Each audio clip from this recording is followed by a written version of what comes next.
আবু জাহেল কালিমা পড়ে নাই, উমর কালিমা পড়ে এত দামি হয়ে গেলেন যে উমর নবীর কল্যাণের জন্য তরবারি নিয়ে দৌড়ায়। আর মদিনার নবী ওই দিকে দোয়া করে, আল্লাহ উমরকে তুমি কালিমার সৈনিক বানাইয়া দাও। তখন মুসলমানের সংখ্যা ছিল মাত্র 39 জন পুরুষ আর 11 জন মহিলা ছিল। উমর তরবারি নিয়ে দৌড়ায়, উমর তরবারি নিয়ে দৌড়ায়। আজকে আমি 100 লাল উট পুরস্কার পাবো, আবু জাহেল আমাকে দিবে ঘোষণা দিয়েছে। মুহাম্মদের কাল্লা আনার জন্য দৌড়াই, কত বড় সাহস! রাস্তার মধ্যে এক ভাই ডাক দে বলে, উমর ভাই তুমি মেজাজ গরম করিয়া কোথায় যাও? বলে মুহাম্মদের গর্দান আনার জন্য, সে নাকি ইসলামের কথা বলে। ডাক দে বলে, উমর মুহাম্মদ কি তোমার রক্তের কেউ? বলে না, তোমার রক্তের আপন বোন কালিমা পরে ইসলাম গ্রহণ করে ফেলেছে, আগে ঘরের খবর নাও। কাটা গায়ের মধ্যে লবণে ছিটা লেগে গেল, উমরের মেজাজ গরম হয়ে গেল। মুহাম্মদের খবর একটু পরেও নিতে পারবো, আগে আমার ঘরের বোনের খবর নেই, সে নাকি ইসলাম গ্রহণ করে ফেলেছে, কালিমা গ্রহণ করে ফেলেছে, আগে তার খবর নেই। উমর নবীর বাড়ির দরজা পথ বাদ দিয়া বোনের বাড়ির দিকে রওনা হয়ে গেলেন। এমন সময় বোনের বাড়িতে গিয়ে হাজির, যে সময় ভগ্নিপতি আর বোন আল্লাহর কোরআন তেলাওয়াতে মাশগুল ছিল, আল্লাহর কোরআন তেলাওয়াত করতেছে। এমন সময় উমর ঘরের দরজার মধ্যে গিয়া আওয়াজ দেয়। উমরের কণ্ঠের আওয়াজ শুনে ভগ্নিপতি আত্মগোপন হয়ে গেল, বোন দরজা খুলে ফেলল। উমর ঘরে ঢুকে বলে, বোন তুমি নাকি ইসলাম গ্রহণ করে ফেলেছ? বলে হ্যাঁ গ্রহণ করেছি। কালিমা পড়েছ? বলে হ্যাঁ পড়েছি। উমর বলে তাড়াতাড়ি কালিমাটা ফিরাইয়া দাও। ও পর্দার আড়ালের আম্মা জানেরা, আপনারা অনেক দামি মা, আপনারা নবীদের মায়ের মতো মা, আপনারা হলেন সাহাবায়ে কেরামদের মায়ের মতো মা, আপনারা হলেন পীর আউলিয়াদের মায়ের মতো মা, আপনারা হলেন হাফেজ কোরআনদের মায়ের মতো মা, আপনারা হলেন উলামায়ে কেরামদের মায়ের মতো মা, আপনারা হলেন হযরত খাদিজা রাদিয়াল্লাহু তাআলা আনহার মতো নারী, আপনারা হলেন হযরত ফাতেমা রাদিয়াল্লাহু তাআলা আনহার মতো নারী, আপনারা হলেন হযরত আয়েশা সিদ্দিকা রাদিয়াল্লাহু তাআলা আনহার মতো নারী। কত সম্মান! উমর তরবারি নিয়ে বোনের সামনে দাঁড়ালো। দেখেন ওই মহিলার ইমানের কত পাওয়ার। বোন, উমরের বোন ফাতেমা নামের মেয়েটা ডাক দে বলে, ভাই আমি এখন মারাত্মক অসুস্থ, ইমার্জেন্সি আমি ট্যাবলেট সেবন করেছি, যে ট্যাবলেট এখন শিরা উপশিরায় মিশে গেছে, এখন ফেরত চাইলে দেওয়া যাবে না। আমি ছিলাম জাহান্নামী, এখন আমি কালিমার ট্যাবলেট ওষুধ সেবন করেছি, আমার শিরা উপশিরা এখন ইমানের মহাব্বত, আমি কাল্লা দিতে প্রস্তুত, তারপরেও আমি কালিমা ফেরত দিতে পারবো না। লা ইউমিনু আহাদুকুম হাত্তা ইয়াকুনা হাওয়াহু তাবান লিমা জিতু বিহি। পয়গম্বর বলেন, হে উম্মতের দল, আমি নবীকে তোমরা যতক্ষণ পর্যন্ত চূড়ান্তভাবে ভালোবাসতে না পারবা, ওই জিনিসের উপর আমি নবী তোমাদের মাঝে যা নিয়ে আসলাম, আমি রাসূল তোমাদের মাঝে যা নিয়ে এসেছি, আমার নিয়ে আসা বিষয়গুলোকে তোমরা যদি কলজা থেকে মহব্বত করতে না পারো, ভালোবাসতে না পারো, আমি নবী ঘোষণা দিয়ে দিলাম ততক্ষণ পর্যন্ত তোমরা কামেল মুমিন হতে পারবা না। আমি নবী কি নিয়ে আসছি জানো? আল্লাহ তাআলা কুরআনুল কারীমে বলেন, লাকাদ কানা লাকুম ফি রাসূলিল্লাহি উসওয়াতুন হাসানাহ। ও দুনিয়ার উম্মত, আমার রাসূল রহমতের নবীর মধ্যে রয়েছে তোমাদের জন্য সর্বশ্রেষ্ঠ আদর্শ। কেমন আদর্শের নবী আমার নবী এমন এক সময় মক্কা নগরীতে পদার্পণ করলেন, যে সময় মক্কার মানুষ ছিল চরিত্রহীন। মক্কার মানুষের মতো খারাপ মানুষ এই জমিনে আর কোথাও ছিল না। কিন্তু রহমতের নবী আমার এই মানুষগুলোকে অল্প টাইমের ব্যবধানে স্বর্ণের মানুষ বানায়া দিলেন মাত্র 13 বছরে। কয় বছরে? এই চরিত্রহীন মানুষগুলোকে নবী 13 বছরের ব্যবধানে স্বর্ণের মানুষ বানায়া দিলেন। এতটাই খারাপ মক্কার মানুষ, পৃথিবীর মধ্যে আল্লাহ তাআলা একটা ঘর বানাইছেন, দামি একটা ঘর, বাইতুল্লাহ। ইন্না আউওয়ালা বাইতিন বুদিআ লিন-নাসি আল্লাযী বিবাক্কাতা মুবারাকাও ওয়া হুদা মুবারাকাও ওয়া হুদাল লিল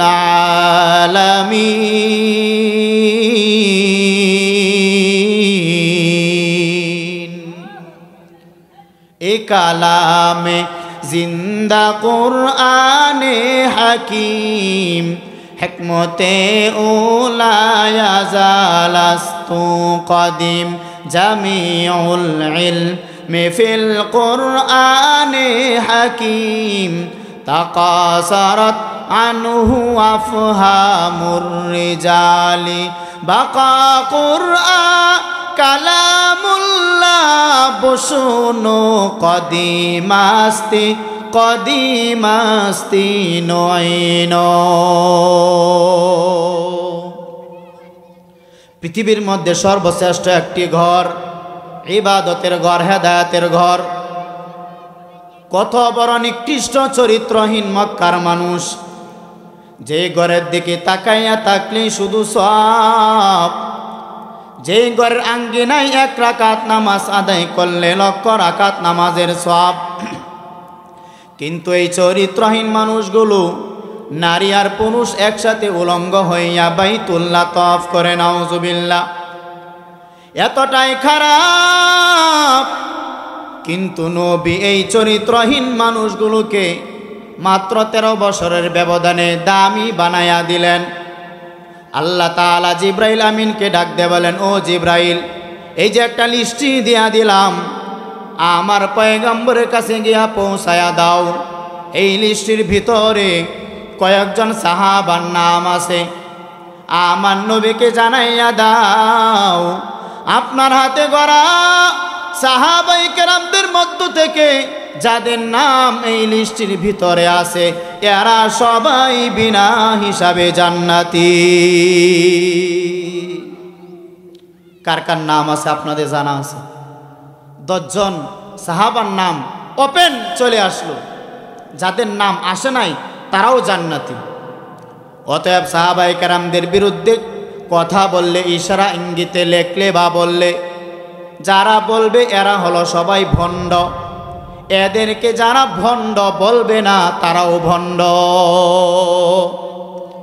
সাহাবায়ে কেরাম নবীর আদর্শের মধ্যে এতটাই দামি হয়ে গেলেন, কিন্তু আশ্চর্যের খবর হলো নবী যে 13 বছরের ব্যবধানে এই চরিত্রহীন মানুষগুলোকে দামি বানায়া দিলেন, একটা বেতের বাড়িও লাগে নাই।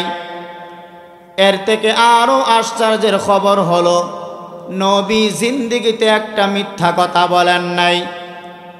কেমন নবী পেয়েছেন যুবক?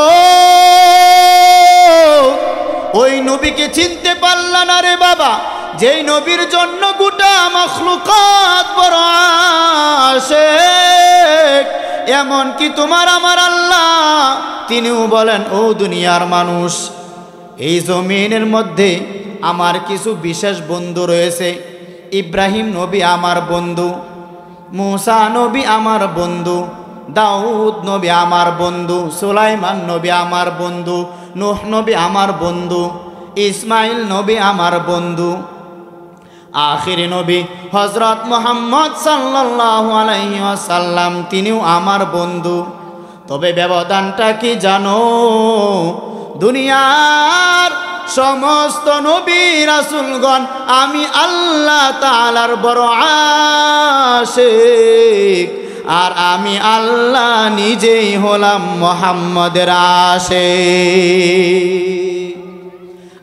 ইমামুল আউয়ালিন আল আখিরিন বাহরে সাদাকা রাহমাতাল লিল আলামিন সাইয়্যিদুল কাউনাইন খাতমুল মুরসালিন আখিরামত বুদে ফখরুল আউয়ালিন শুধু জুদাস রহমাতাল লিল আলামিন মসজিদে উশুদ হামারো এ জমিন।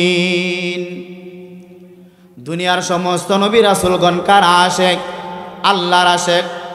আর আমার আল্লাহ তিনি নিজেই হলেন মুহাম্মদের আশিক। নবী এমন এক সময় দুনিয়ার জমিন আগমন করলেন। আগমন করার পরে আব্বাকে আব্বা বলে ডাকতে পারেন নাই। 6 বছর বয়সে আম্মাকেও হারাইলেন। 8 বছর বয়সে দাদাও দুনিয়া থেকে বিদায় নিয়ে চলে গেলেন।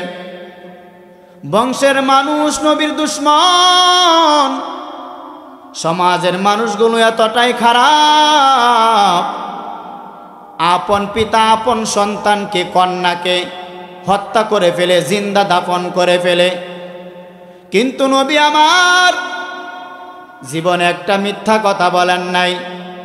আমার নবী জিন্দেগিতে কোনোদিন একটা কাউকে গালি দেয় নাই। আরও আশ্চর্যের বিষয় হলো নবী জিন্দেগিতে সারা জীবন গালি শুনেছেন, কিন্তু কোনোদিন গালির জবাব দেয় নাই। আরও আশ্চর্যের বিষয় হলো নবী জিন্দেগিতে কোনোদিন কারো দিকে গরম চোখে তাকান নাই। কেমন মায়ার নবী আমার! তায়েফের ময়দানে গেলেন। তায়েফের বড় বড় কাফের বেঈমানেরা কয় মক্কা থেকে একটা পাগল আইছে, শিশু বাচ্চাদেরকে বলে পাথর মেরে তাকে তাড়াইয়া দাও।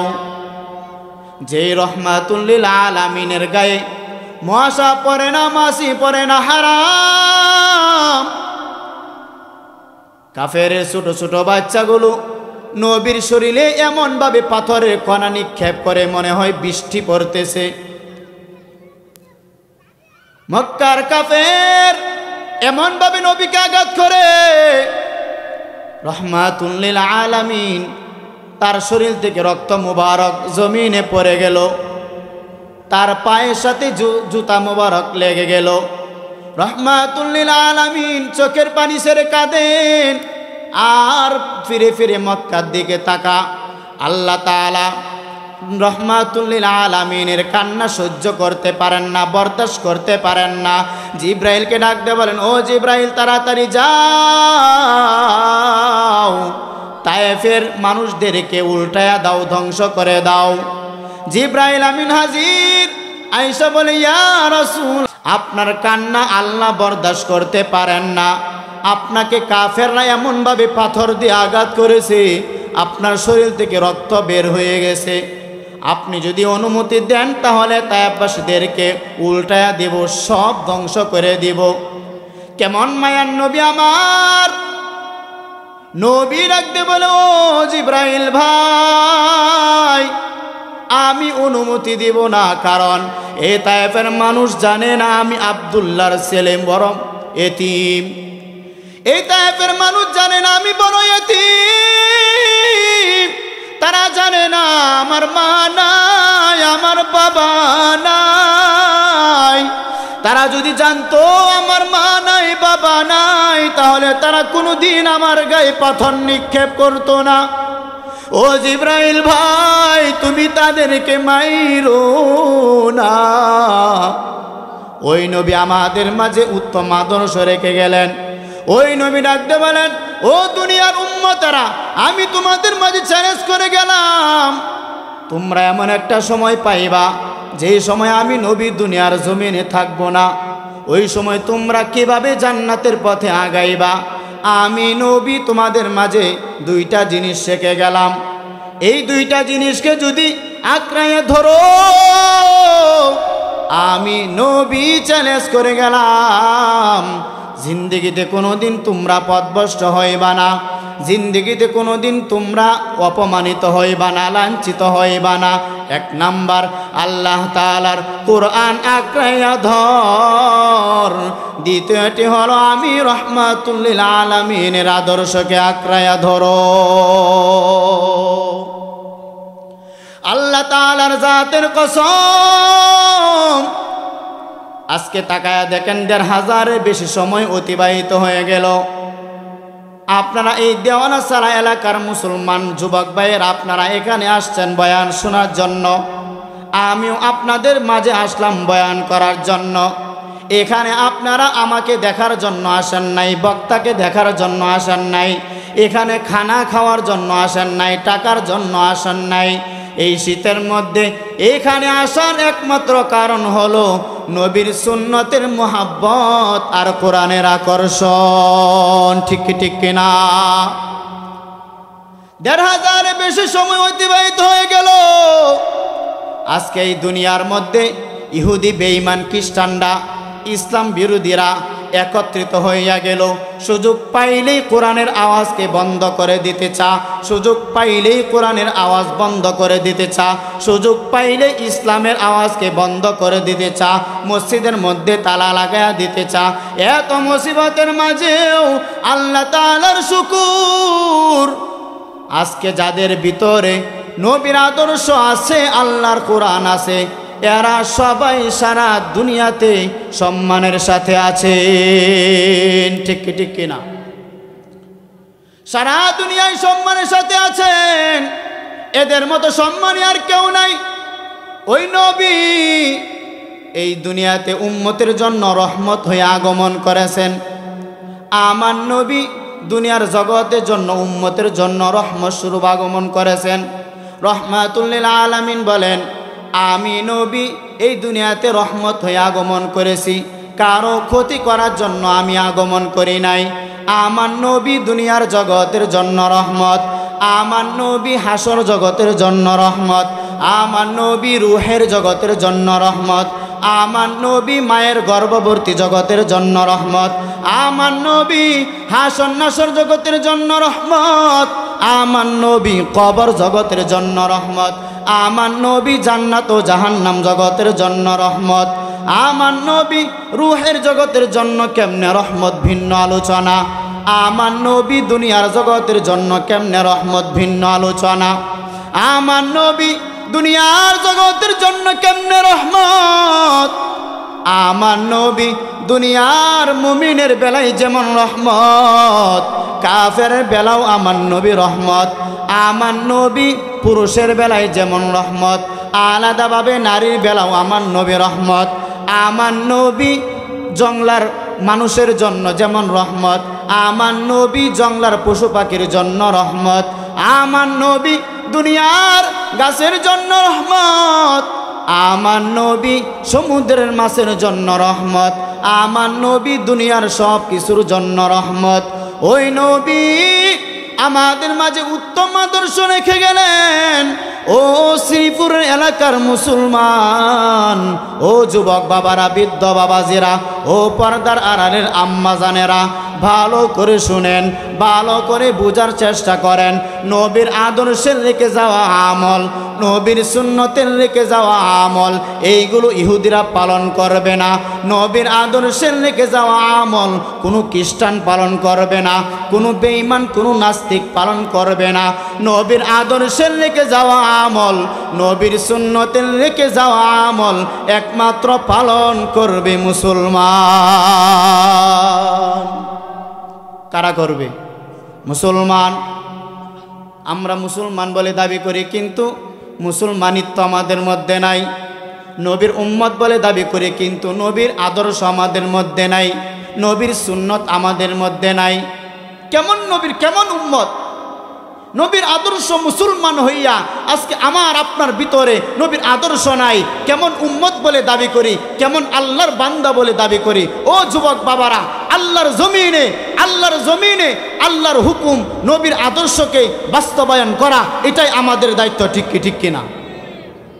নবীর আদর্শকে বাস্তবায়ন করতে সাহাবায়ে কেরাম যুদ্ধের ময়দানে রক্ত দিয়েছেন, প্রাণ দিয়েছেন, জান দিয়েছেন, পরিশ্রম করেছেন, যুদ্ধ করেছেন। আজকে আমরা সহজে নবীর আদর্শ পেয়ে গেছি, এই জন্য আমরা নবীর আদর্শের কদর বুঝি না। ঠিক কিনা? এই জন্য যারা নবীর আদর্শের বিরুদ্ধে কথা বলবে, আমার নবীকে নিয়ে কটূক্তি করবে, আল্লাহকে নিয়ে তিরস্কার করবে, আল্লাহর কোরআনকে নিয়ে তিরস্কার করবে, এই বাংলার জমিনে তাদের ঠাঁই হবে না। ঠিক কিনা? জোরে বলি।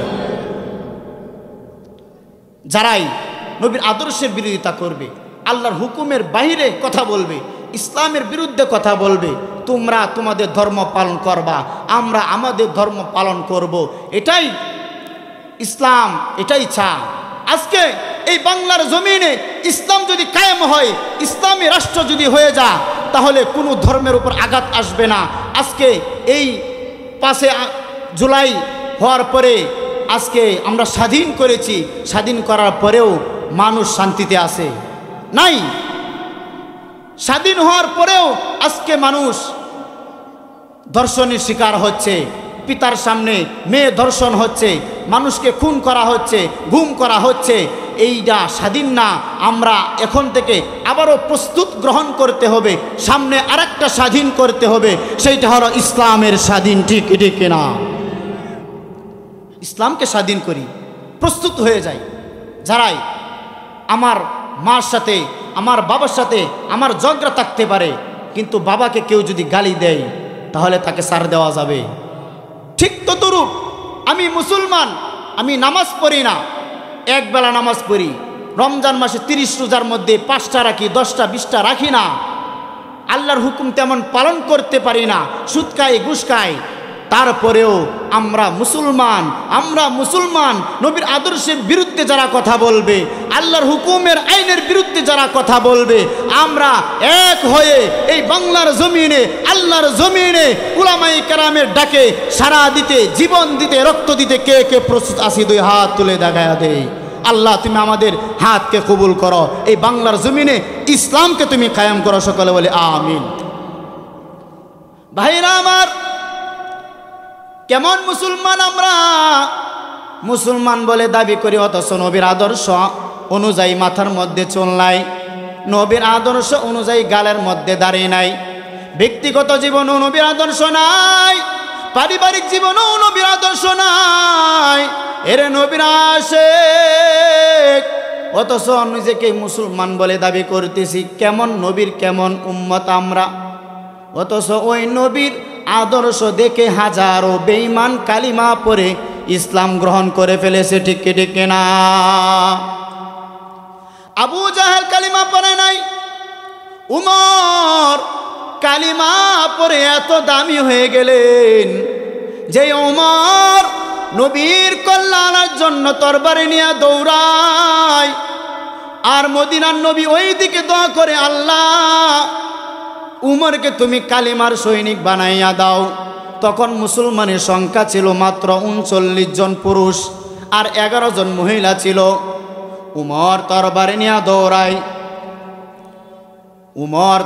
নিয়ে দৌড়ায়, আজকে আমি 100 লাল উট পুরস্কার পাবো, আবু জাহেল আমাকে দিবে ঘোষণা দিয়েছে। মুহাম্মদের কাল্লা আনার জন্য দৌড়াই, কত বড় সাহস! রাস্তার মধ্যে এক ভাই ডাকতে বলে, উমর ভাই তুমি মেজাজ গরম করিয়া কোথায় যাও? বলে মুহাম্মদের গর্দান আনার জন্য, সে নাকি ইসলামের কথা বলে। ডাকতে বলে, উমর মুহাম্মদ কি তোমার রক্তের কেউ? বলে না, তোমার রক্তের আপন বোন কালিমা পরে ইসলাম গ্রহণ করে ফেলেছে, আগে ঘরের খবর নাও। কাটা গায়ের মধ্যে লবণে ছিটা লেগে গেল, উমরের মেজাজ গরম হয়ে গেল। মুহাম্মদের খবর একটু পরেও নিতে পারবো, আগে আমার ঘরের বোনের খবর নেই, সে নাকি ইসলাম গ্রহণ করে ফেলেছে, কালিমা গ্রহণ করে ফেলেছে, আগে তার খবর নেই। উমর নবীর বাড়ির দরজা পথ বাদ দিয়া বোনের বাড়ির দিকে রওনা হয়ে গেলেন। এমন সময় বোনের বাড়ি বাড়িতে গিয়ে হাজির। যে সময় ভগ্নিপতি আর বোন আল্লাহর কোরআন তেলাওয়াতে মাশগুল ছিল, আল্লাহর কোরআন তেলাওয়াত করতেছে, এমন সময় উমর ঘরের দরজার মধ্যে গিয়ে আওয়াজ দেয়। উমরের কণ্ঠের আওয়াজ শুনে ভগ্নিপতি আত্মগোপন হয়ে গেল, বোন দরজা খুলে ফেলল। উমর ঘরে ঢুকে বলে, বোন তুমি নাকি ইসলাম গ্রহণ করে ফেলেছো? বলে হ্যাঁ গ্রহণ করেছি। কালিমা পড়েছ? বলে হ্যাঁ পড়েছি। উমর বলে তাড়াতাড়ি কালিমাটা ফিরাইয়া দাও। ও পর্দার আড়ালের আম্মা জানেরা, আপনারা অনেক দামি মা, আপনারা নবীদের মায়ের মতো মা, আপনারা হলেন সাহাবায়ে কেরামদের মায়ের মতো মা, আপনারা হলেন পীর আউলিয়াদের মায়ের মতো মা, আপনারা হলেন হাফেজ কোরআনদের মায়ের মতো মা, আপনারা হলেন উলামায়ে কেরামদের মায়ের মতো মা, আপনারা হলেন হযরত খাদিজা রাদিয়াল্লাহু তাআলা আনহার মতো নারী, আপনারা হলেন হযরত ফাতেমা রাদিয়াল্লাহু তাআলা আনহার মতো নারী, আপনারা হলেন হযরত আয়েশা সিদ্দিকা রাদিয়াল্লাহু তাআলা আনহার মতো নারী। কত সম্মান! উমর তরবারি নিয়ে বোনের সামনে দাঁড়ালো। দেখেন ওই মহিলার ইমানের কত পাওয়ার। বোন, উমরের বোন ফাতেমা নামের মেয়েটা ডাক দে বলে, ভাই আমি এখন মারাত্মক অসুস্থ, ইমার্জেন্সি আমি ট্যাবলেট সেবন করেছি, যে ট্যাবলেট এখন শিরা উপশিরায় মিশে গেছে, এখন ফেরত চাইলে দেওয়া যাবে না।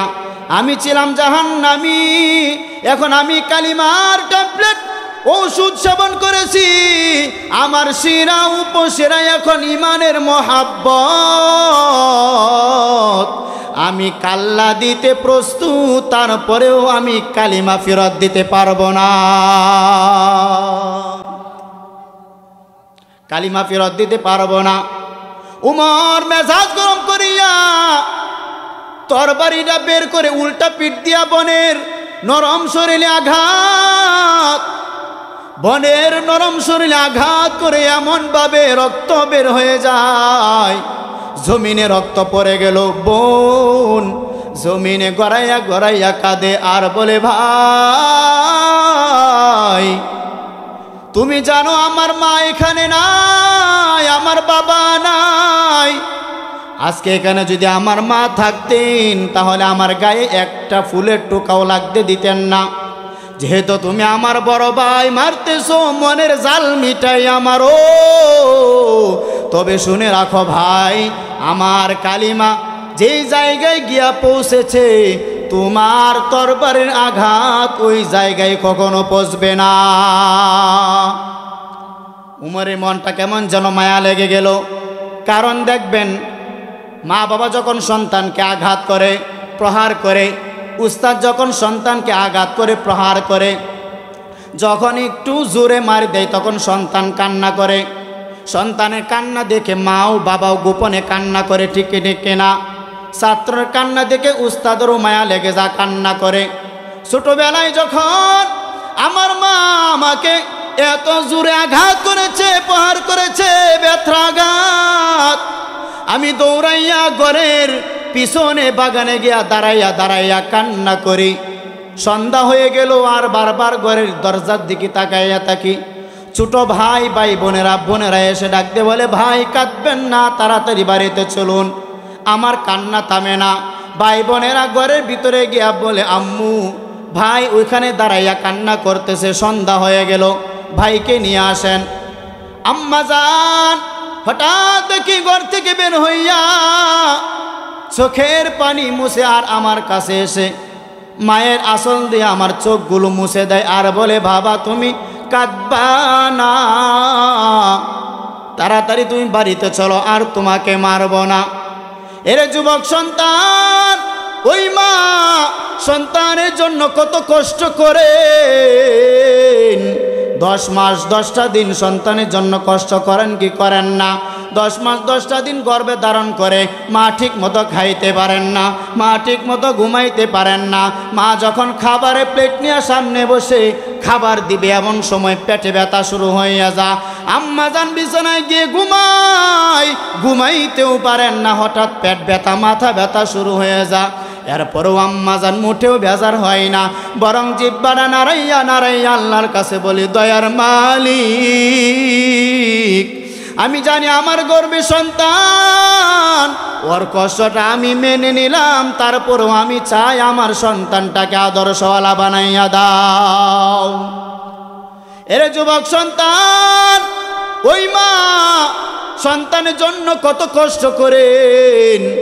আজকে তুমি বড় ইঞ্জিনিয়ার হও, বড় ডাক্তার হও, তুমি যা কিছু হও না কেন, টাকাওয়ালা বাড়িওয়ালা যাও হও না কেন, ওই মা বাবার দোয়া চোখের পানি ছাড়া তুমি বড় হতে পারো নাই।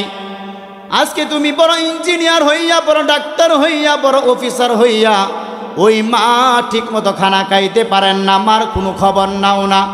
ওই মা ঠিক মতো ঘুমাইতে পারেন না, মা ঠিক মতো ওষুধ খাইতে পারেন না। আমাদের সমাজে এখন এমন কিছু কুলাঙ্গার সন্তান আছে, সন্তান এখন বড় হইয়া মার খবর নেয় না, বরং বৃদ্ধ মাকে বৃদ্ধাশ্রমে পাঠাইয়া দেয়। আসেনি 10 মাস 10টা দিন মা গর্ভে ধারণ করে, ঠিকমতো খানা খাইতে পারেন না, ঠিকমতো ঘুমাইতেও পারেন না। আমি যখন মায়ের গর্ভে ছিলাম তখন মনে হয় যেন 7 আসমানের বোঝা আমার মায়ের উপর চেপে বসে আছে। জীবনের মূল কষ্ট মায়ের, প্রসব বেদনায়,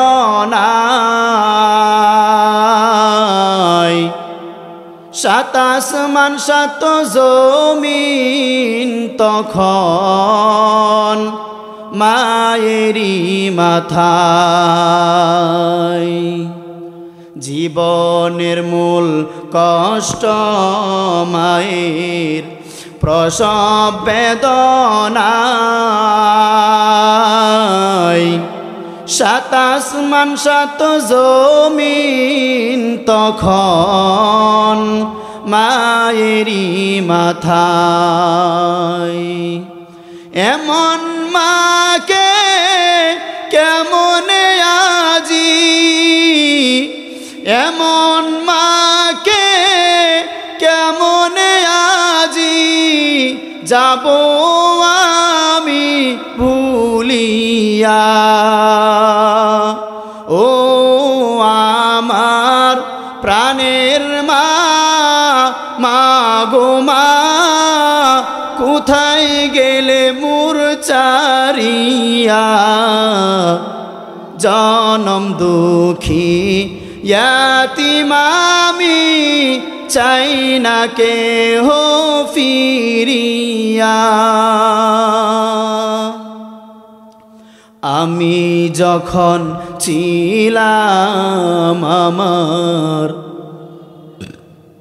মায়েরই উদরে, চলাফেরা করতেন যে মা কত কষ্ট করে। আমি যখন ছিলাম আমার মায়েরই উদরে, চলাফেরা করতেন যে মা কত কষ্ট করে। আমার সুন্দর মুখ দেখে মায়ের, আমার সুন্দর মুখ দেখে মায়ের ব্যথা যাইতে হাসাইয়া। ও আমার প্রাণের মা, মা গো মা, কোথায় গেলে মোর চারিয়া। জনম দুঃখী ইয়াতীম আমি, চাই না কেহ ফিরিয়া। মাগো আমি এতিম বলে সবাই দে তারাইয়া, দুঃখের সাথে দিন কাটে মা, পেটে ক্ষুধা নিয়া। মাগো আমি এতিম বলে সবাই দে তারাইয়া, দুঃখের সাথে দিন কাটে মা, পেটে ক্ষুধা নিয়া। ঘুমের ঘরে স্বপ্ন দেখে, ঘুমের ঘরে স্বপ্ন দেখে, কেন্দে দেই বুক বাসাইয়া। ও আমার প্রাণের মা, মাগো মা, কোথায় গেলে মোর চারিয়া। জনম দুঃখী ইয়াতীম আমি, চাই না কেহ ফিরিয়া। জনম দুঃখী ইয়াতীম আমি, চাই না কেহ ফিরিয়া। ভাল লাগেনি? মায়ের কথা মনে পড়েনি? বাবার কথা মনে পড়েনি?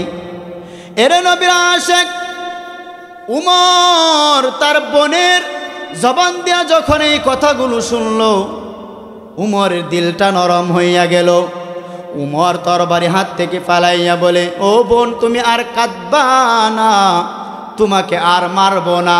তবে ওই সময় যখন আমি ঘরে ঢুকতেছিলাম, ওই সময় কিসের যেন একটা আওয়াজ পাইলাম, বলে কোরআনের আওয়াজ। বলে ওই কোরআনটা আমাকে দেখাও। বোন ডাকতে বলে, ভাই আগে আপনি পবিত্র হন, গোসল করেন। ওইদিকে নবী দোয়া করেন, আল্লাহ উমরকে তুমি কালিমার সৈনিক বানাইয়া দাও। উমর গোসল করিয়া পবিত্রতা অর্জন করার পরে যখন কোরআন শরীফ সামনে দিল, কোরআনটা মেলাইয়া কোরআন শরীফের সূরা তহা পড়তে লাগলো। তহা মা আনজালনা আলাইকাল কুরআনা লিতাশকা ইল্লা তাযকিরাতাল লিমান ইয়াখশা তানজিলাম মিম্মান খালাকাল আরদা ওয়াস সামাওয়াতিল উলা আর-রাহমানু আলাল আরশি ইস্তাওয়া লাহু মা ফিস সামাওয়াতি ওয়া মা ফিল আরদি ওয়া মা বাইনাহুমা ওয়া মা তাহতাস সারা। কোরআন যখন পড়া মাত্রই উমরের কলিজার মধ্যে কেমন যেন আঘাত শুরু হয়ে গেল। উমরের চোখ দিয়া পানি বের হয়ে গেল। উমর ডাকতে বলে, বোন, এই কথাগুলো এত দামি, এত সুন্দর, যিনি তোমার এই কথাগুলো শিখাইছেন না জানি তিনি কত সুন্দর। বলো বোন, তোমাকে কে এই কোরআন শিখাইছে? বোন ডাকতে বলে, তিনি হলেন আব্দুল্লাহর ছেলে মুহাম্মদ। উমর ডাকতে বলে, বোন, ওই কোন মুহাম্মদ, যেই মুহাম্মদকে তরবারি নিয়ে আমি গর্দান আনতে গিয়েছিলাম, ওই মুহাম্মদ? বলে, ওই মুহাম্মদের আওয়াজ। ডাকতে বলে, বোন, তুমি আমাকে মাফ করে দাও, আমি বুঝতে পারি নাই। ওই মুহাম্মদের কাছে নিয়ে যাও, ওই মুহাম্মদের চেহারা মুবারকটা আমি দেখতে চাই। ভগ্নিপতি ঘর থেকে বের হইয়া উমরকে নিয়ে মক্কার নগরীর দিকে রওনা, নবীর দরবারে যাবে। ওই দিকে নবী আল্লাহর দরবারে দোয়া করেন। সাহাবায়ে কেরাম চতুর্দিক দিয়া পাহারা দিতেছে, যেন কোনো দুশমন আগমন করতে না পারে। সাহাবায়ে কেরাম হঠাৎ তাকায়া দেখে ইসলামের দুশ্মন নবীর দুশ্মন আসতেছে উমর। সাহাবায়ে কেরাম নবীর দরবারে গিয়া বলে, ইয়া রাসূলুল্লাহ, আপনার দুশ্মন আসতেছে, অনুমতি দেন, ওই দুশ্মনের উপর আমি হামলা করব। নবী বলেন, না সাহাবায়ে কেরাম, আমি অনুমতি দিব না। ওই উমর, আল্লাহর দরবারে আমি দোয়া করেছি, আমার চোখের পানি আল্লাহ কবুল করেছেন। উমর এখন সে তরবারি নিয়ে আমাকে মারার জন্য আসে না, বরং ওই উমর এখন নিজেই মরার জন্য আসতেছি। উমর তরবারি নিয়া নবীর দরবারে হাজির। নবীর চেহারা মুবারক দেখে তরবারি ফালাইয়া বলে, ইয়া রাসূলুল্লাহ, আমাকে আপনি মাফ করে দিন, আমি বুঝতে পারি নাই, বেয়াদবি করে ফেলেছি, আমি ভিন্ন চিন্তা করেছিলাম। এই তরবারি দিয়ে আমার গর্দানটা আপনি কেটে দিন, আর আমাকে জান্নাতের টিকিট দিন, আমাকে কালিমা পড়াইয়া দিন। নবী বলেন, উমর, তোমার হাতটা আমার হাতের সাথে লাগাও।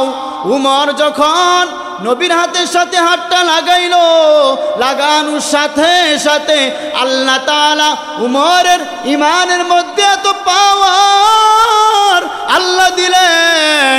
উমর তরবারি নিয়া বাইতুল্লাহর সামনে দাঁড়াইয়া বলে, বেঈমান আয় আয়, কে বাধা দিবে আয়। কিছুক্ষণ আগে আমি মুহাম্মদের দুশমন ছিলাম, এখন আমি মুহাম্মদের বন্ধু হয়ে গেলাম, কে বাধা দেবে আয়। তোমাদের যদি কোনো কিছু বলার থাকে, মুহাম্মদের প্রয়োজন নাই, আমার এই তরবারির সামনে দাঁড়াইয়া যাও, তরবারি ফায়সালা দিয়ে দিবে। ওই ওমর নবীর সোহবত পাওয়ার কারণে, নবীর সংস্রবে থাকার কারণে, নবীর সোয়া পাওয়ার কারণে আল্লাহ তাআলা উমরকে এত বড় দামি বানাইছেন। এখন উমর যে পথ দিয়া চলে, শয়তান ওই পথে চলে না। ভয় পা, শয়তান কি পা? ভয় পা। উমরকে আল্লাহ পাক এত বড় মর্যাদা দিয়েছেন, এত বড় সম্মান দিয়েছেন, শয়তান এখন ওই পথে চলে না। কেন চলে না রে বাবা? এটা আল্লাহ পাকের পক্ষ থেকে ইমানি একটা পাওয়ার। আল্লাহ তাআলা উমরকে কবুল করে নিয়েছেন। আল্লাহ নবী মক্কা মদিনা মক্কায় বসে দুইজন ব্যক্তির জন্য দোয়া করেছিলেন, আবু জাহেলের জন্য, উমরের জন্য। কিন্তু আবু জাহেলকে আল্লাহ হেদায়েত দেন নাই। ওই উমর, যে আবু জাহেল 13 বছর নবীর বয়ান শুনেছে কিন্তু হেদায়েত কপালে নাই, আর ওই উমর তরবারি নিয়া আমার নবীর গর্দান উড়াইয়া দিবে। নবীর গর্দান উড়াইয়া দিতে আয়েশা সে নিজেই কালিমা পড়ে ইসলাম গ্রহণ করে ফেলেছে। এখন আমাদের সমাজে আবু জাহেল মার্কা কোনো কিছু আসেনি, হ্যাঁ আসেনি, অভাব নাই। এরে নবীর আশিক উম্মতেরা, নবীর আদর্শ মানিয়া চলো, আল্লাহর হুকুম মানিয়া চলো, নবীর আদর্শ মানিয়া চলো, 5 বেলার নামাজ আদায় করো রে বাবা। আমিও যদি চাইতাম নবীর আদর্শ বাদ দিয়া চলতে পারতাম, আমিও যদি চাইতাম আল্লাহর হুকুম নামাজ বাদ দিয়া চলতে পারতাম, কিন্তু আল্লাহর কোরআন বলে গুনাহ নিয়া কবরে গেলে জাহান্নাম ছাড়া কোনো উপায় নাই রে বাবা। আল্লাহর জাহান্নামটা কেমন ভয়ঙ্কর আল্লাহ তাআলা কোরআনুল কারীমে বয়ান করেছেন। ওয়াইলুল লিকুল্লি হুমাযাতিল লুমাযা আল্লাযী জামা মালাহু ওয়া আদ্দাদা ইয়াহসাবু আন্না মালাহু আখলাদা কাল্লা লা ইউনবাযান্না ফিল হুতামা ওয়া মা আদরাকা মাল হুতামা নারুল্লাহিল মুকাদা। ও যুবক বাবারা, মাঝে মাঝে যদি সময় পান এই সূরাগুলো তরজমা পড়বেন, আবার যদি সময় পান আরেকটা সূরা পড়বেন। আর আইতাল্লাযী ইউকাযযিবু বিদ্দিন ফাযালিকাল্লাযী ইয়াদউল ইয়াতীম আলহাকুমুত তাকাসুরু হাত্তা যুরতুমুল মাকাবির আল কারিয়াতু মাল কারিয়া ওয়া মা আদরাকা মাল কারিয়া ইযা যুলজিলাতিল আরদু জিলজালাহা ওয়া আখরাজাতিল আরদু আসকালাহা ওয়া ক্বালাল ইনসানু মা লাহা। এইগুলো হলো জাহান্নামের বয়ান। ও যুবক বাবারা, মাঝে মাঝে সময় পাইলে এই সূরাগুলোর তরজমা পড়ে নেবেন। গুনাহ নিয়া কবরে যাওয়া যাবে না, গুনাহ নিয়া কবরে গেলে হাসরের ময়দানে জাহান্নাম ছাড়া কোনো উপায় নাই রে বাবা। এখনো সময় আছে। তোমার মতো কত যুবক দাড়িওয়ালা নামাজ পড়ে, রাস্তার মধ্যে ড্রাইভারি করে গাড়ি চালা, কিন্তু নামাজ ছাড়ে না, দাড়ি কাটে না। তুমি কেন পারবা না রে বাবা? এখনো সময় আছে, তওবা করে নাও। নবীর আদর্শ বাদ দিয়া ওই কবরে যাইও না, নবীর তরিকা বাদ দিয়া ওই কবরের দিকে যাইও না। গুনাহ নিয়া কবরে গেলে হাসরের ময়দানে জাহান্নাম ছাড়া কোনো উপায় নাই রে বাবা। রহমতের নবী আম্মা জান আয়েশা বলেন, নবী আপনি কান্না করেন কেন? নবী ডাকতে বলেন, আয়েশা এই মুহূর্তে আমার হাসরের কথা মনে পড়ে গেল, এই জন্য আমি কান্না করি। আয়েশা ডাকতে বলেন, নবী কেন, সেখানে কি হবে? নবী কাঁদনা বলেন, আয়েশা ওই কঠিন দিনে আমার উম্মতের কি হবে? গুনাহ নিয়া যদি, গুনাহের কারণে যদি আমার উম্মতরা জাহান্নামী হয়ে যায়, আমি নবী বরদাস্ত করতে পারবো না, এই জন্য কান্না করি। নবী বলেন, কারণ কি? নবী ডাকতে বলেন, আয়েশা এই জমিনটা হবে কিয়ামতের ময়দান, সমস্ত নারী আর পুরুষ উলঙ্গ অবস্থায় থাকবে। আম্মা জান আয়েশা ডাকতে বলেন, নবী লজ্জা পাবে না?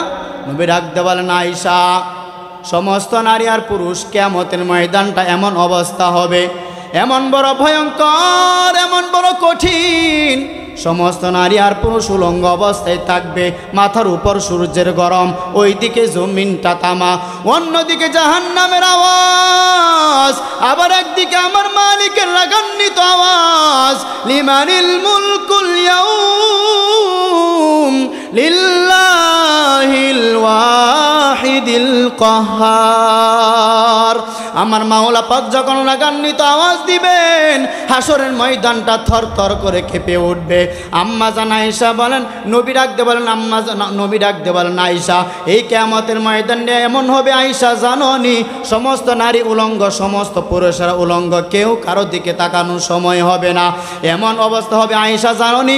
মুসা নবী সিজদায় পড়ে কান্না করবেন, ঈসা নবী সিজদায় পড়ে কান্না করবেন, আদম নবী সিজদায় পড়ে কান্না করবেন, ইব্রাহিম নবী সিজদায় পড়ে কান্না করবেন। ও আল্লাহ আমাকে বাঁচাও, আমাকে বাঁচানোর ব্যবস্থা করো, আমার কি উপায় হবে? সমস্ত নবীরা কান্নায় বিভোর, উম্মতের কথা পর্যন্ত ভুলে যাবে। আম্মা জান আয়েশা বলেন, নবী তাহলে এই উম্মতের কি অবস্থা হবে? এই উম্মতেরা কিয়ামতের ময়দানে পাগলের মতো বেকারান হয়ে ঘুরবে আর কাঁদবে। হাসরের ময়দানে সূর্যের তাপ সহ্য করা যায় না, জাহান্নামের আগুন সহ্য করা যায় না। দেখি কোনো নবীর কাছে গিয়া সুপারিশ পাওয়া যায় কিনা। উম্মতেরা যাবে আদমের কাছে, আদম নবী বলবেন আমি সুপারিশ করতে পারবো না, যাও। মুসা নবী বলবেন আমি সুপারিশ করতে পারবো না, যাও। ঈসা নবী বলবেন আমি সুপারিশ করতে পারবো না, যাও। এইভাবে সমস্ত নবীরা তারাইয়া দিবে। আম্মা জান আয়েশা বলেন, নবী তাহলে উম্মতের কি অবস্থা হবে? নবী ডাকতে বলেন, আয়েশা সর্বশেষ এই উম্মতেরা আমি আখিরি নবী মুহাম্মদ সাল্লাল্লাহু আলাইহি ওয়াসাল্লামকে খুঁজবে সুপারিশ করার জন্য। আম্মা জান আয়েশা বলেন, নবী এই উম্মতরা আপনাকে কোথায় পাবে? নবী ডাকতে বলেন, আয়েশা ওই কঠিন দিনে আমি আমার মাওলা পাকের কুদরতির সামনে মাকামে মাহমুদে সেজদানত অবস্থায় কান্না করব। মুসা নবী কান্না করবেন নিজের ফিকিরের কথা, নিজেকে বাঁচানোর ফিকিরে। ঈসা নবী কান্না করবেন নিজেকে বাঁচানোর ব্যাপারে। সমস্ত নবীরা নিজেদেরকে বাঁচানোর ফিকিরের কথা বলবে, আর আমি মাওলার দরবারে কান্না করব, বারবার বলবো আল্লাহ, আমি একবারও বলবো না আল্লাহ আমাকে বাঁচাও, আমার নিজের ফিকিরের কথা আমি বারবার কান্না করব আর বলবো আল্লাহ আমার উম্মতদেরকে বাঁচাও, আমার একটা উম্মত যেন জাহান্নামের আগুনে না যায়, আমার একটা উম্মত জাহান্নামে গেলে আমি জান্নাতে যাব না। ও আয়েশা শুনিয়া নাও, আমার কান্না দেখে আল্লাহ বলবেন, ও পয়গম্বর আপনি আর কাঁদবেন না, মাথা উঁচু করেন, আপনার উম্মতদেরকে যাচাই করে বাছাই করে করে জান্নাতের দিকে নিয়ে যান। ও আয়েশা আমি খুশি হইয়া আমার উম্মতদেরকে ধরে ধরে বাছাই করে করে জান্নাতের দিকে নিয়ে যাব। আম্মা জান আয়েশা বলেন, নবী কোটি কোটি মানুষের মাঝে আপনার উম্মতদেরকে চিনবেন কিভাবে? নবী ডাকতে বলেন, আয়েশা, দুনিয়ার জমিনে যারা 5 ওয়াক্ত নামাজ পড়েছে, 5 ওয়াক্ত নামাজের সময় ওযু বানাইয়া 5 ওয়াক্ত নামাজ আদায় করেছে, ওই কঠিন সময়ে ওই ওযুর অঙ্গগুলো নূরের আলো দ্বারা চমকাইতে থাকবে। আমি নবী তাদেরকে ধরে ধরে চিনে চিনে জান্নাতে নিয়ে যাব। আমি নবী নিজ হাতে তাদেরকে হাউজে কাউসারে পানি পান করাবো। আর যারা দুনিয়ার জমিনে আমার আদর্শকে জবাই করে চলেছে, আল্লাহর হুকুম মানে নাই, কিয়ামতের ময়দানে নবী বলবেন, ও উম্মতেরা, তোমরা আমার উম্মত না, আমি নবী তোমাদের নবী না, তোমরা ভেগে যাও। নবী যখন তাড়াইয়া দিবে, আল্লাহর পক্ষ থেকে গায়বী আওয়াজ, খুযু ফাগুল্লু সুম্মাল জাহিমা সল্লু, ও ফেরেশতারা, এই জাহান্নামীদেরকে ধরে ধরে জাহান্নামে নিয়ে যাও। এরা আমার নবীর উম্মত না, এদেরকে জাহান্নামে নিক্ষেপ করো। ও যুবক বাবারা, ও শ্রীপুর এলাকার মুসলমান বৃদ্ধ বাবাজিরা, এখনো সময় আছে, আল্লাহর হুকুম মানিয়া চলেন, নবীর আদর্শ মানিয়া চলেন। গুনাহ নিয়া কবরে যাওয়া যাবে না, গুনাহ নিয়া কবরে গেলে জাহান্নাম ছাড়া কোনো উপায় নাই রে বাবা। এখনো সময় আছে, এখান থেকে বসে বসে তওবা করেন, মনে মনে আল্লাহকে ডাক দেন, ও দয়ার মালিক, এই জমিনে আমার মতো গুনাহগার কেউ নাই। গুনাহের কারণে আমার হাত নাপাক, গুনাহের কারণে আমার জবান নাপাক, গুনাহের কারণে আমার চক্ষু নাপাক, গুনাহের কারণে আমার অন্তর নাপাক। ও শ্রীপুর এলাকার মুসলমান, ও যুবক বাবারা, এখনো সময় আছে, তওবা করে নাও। ইখলাস যদি থাকে মনের ভিতরে, তাহলে আমার মালিককে দুটো হাত তুলে দেখাইয়া দাও। ও দয়ার মালিক, এই জীবনে আর গুনাহ করব না, এই জীবনে আর নামাজ ছাড়ব না। ও দয়ার মালিক, এই জীবনে আর অন্যায় আচরণ করব না, সুদ ঘুষ খাবো না। ও দয়ার মালিক, মুরব্বির সাথে বেয়াদবি করব না, ইসলামের বিরুদ্ধে যাব না, রাষ্ট্রের বিরুদ্ধে যাব না। ও দয়ার মালিক, তওবা করতেছি, তুমি আমাদের তওবার উপর মজবুত হয়ে চলার মতো তৌফিক দান করুন। সকলে বলে আমিন, আরো জোরে বলে আমিন, আরো জোরে বলে আমিন।